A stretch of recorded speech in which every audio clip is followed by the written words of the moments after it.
KP.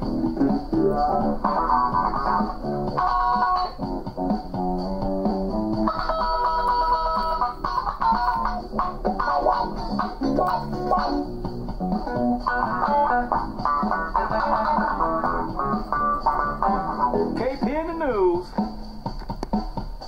And here we go with the news. This is about education here. We have a first story.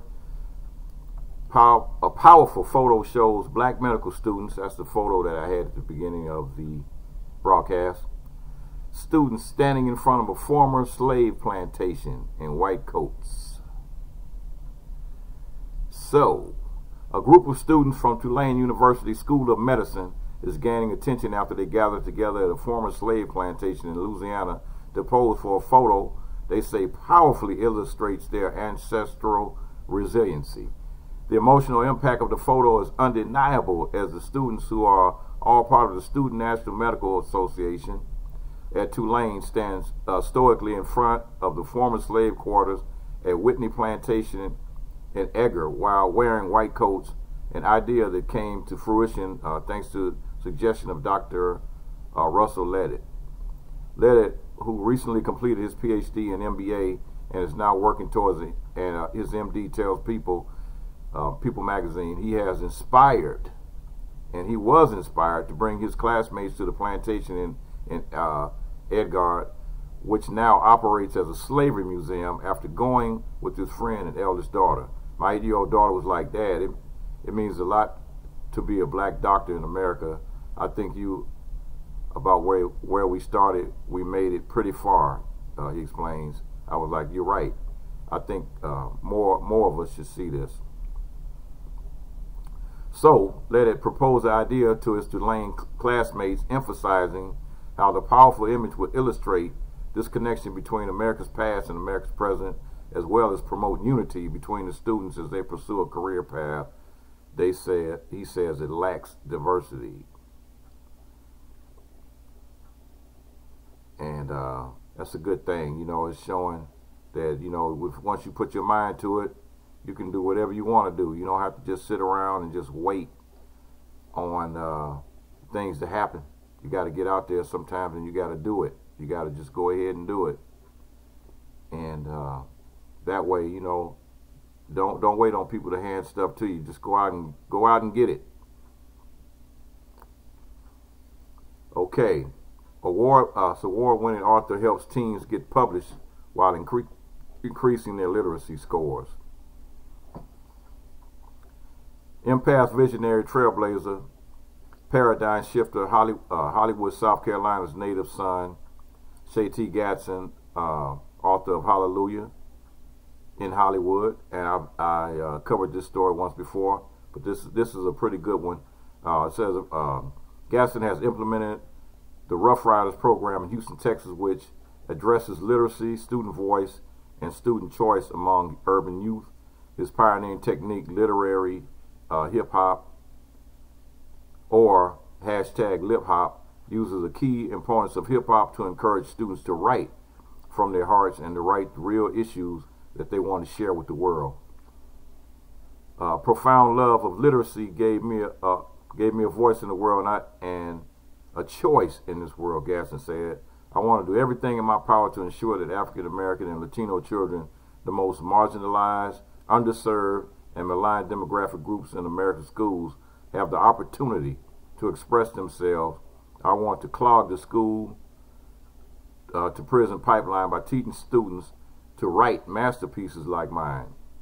Gaston travels over 1,000 miles to speak, thousands of miles to speak to students about the deep trauma that shaped the course of his family that he wrote about in his memoir. Everything from his father being shot by the police, the South Carolina State College,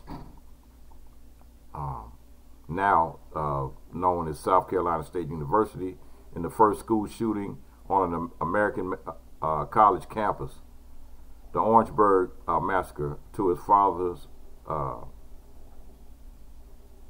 Mayor Gatson term in office as the first African-American mayor of Hollywood, South Carolina, and the first elected official in the United States history to ever have been banned from the place that they were duly elected to serve by a judge.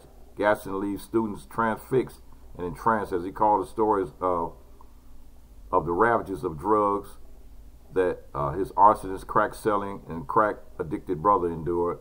Gaston captivated the students with his own struggles with alcoholism, single fatherhood, and foray into the streets selling drugs as he attempted to make sense of a life that he was desperately wanting to change.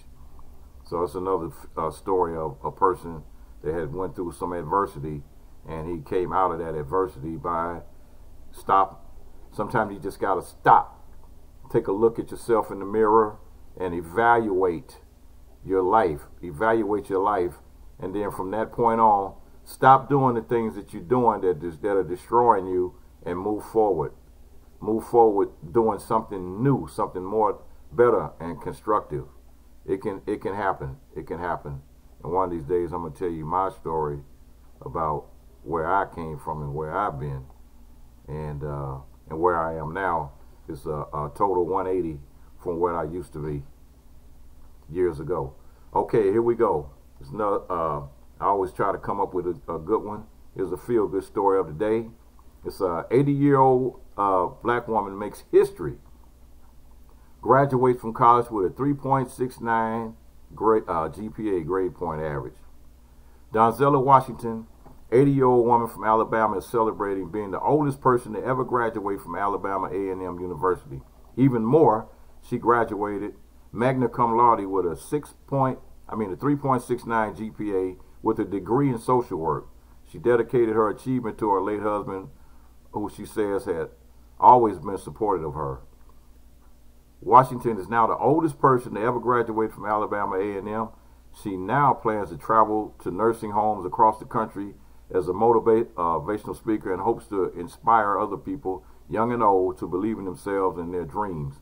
Growing up, Washington said she had low self-esteem due to a speech difficulty that made her stutter badly. She was 30 years old when she overcame it after taking 4 speech classes at the College of Sequoias. She eventually learned how to manage her thoughts, along with patience and confidence with herself. She took the risk and entered college even at an older age. Washington is thankful for her late husband, who she says was the one who always pushed her to achieve her dreams. After graduating with flying colors, she also plans to continue studying and taking up her master's degree. So that's a major feel-good story. 80-year-old woman, old black 80-year-old woman, went back to school and got her degree, graduated at the top of her class, 3.69 GPA, magna cum laude. If you're in your 20s, 30s, whatever, you don't have no excuses. No excuses at all. It can be done. So get on out there and do it. That's all you got to do is take one step forward and move in the forward direction, and don't look back at the stupidity. Keep it pushing. And that's my news story of the day. And you know what? I'm sticking with it. KP in the news. The D.C. dust has been impeached by the House. I'm still celebrating. Peace.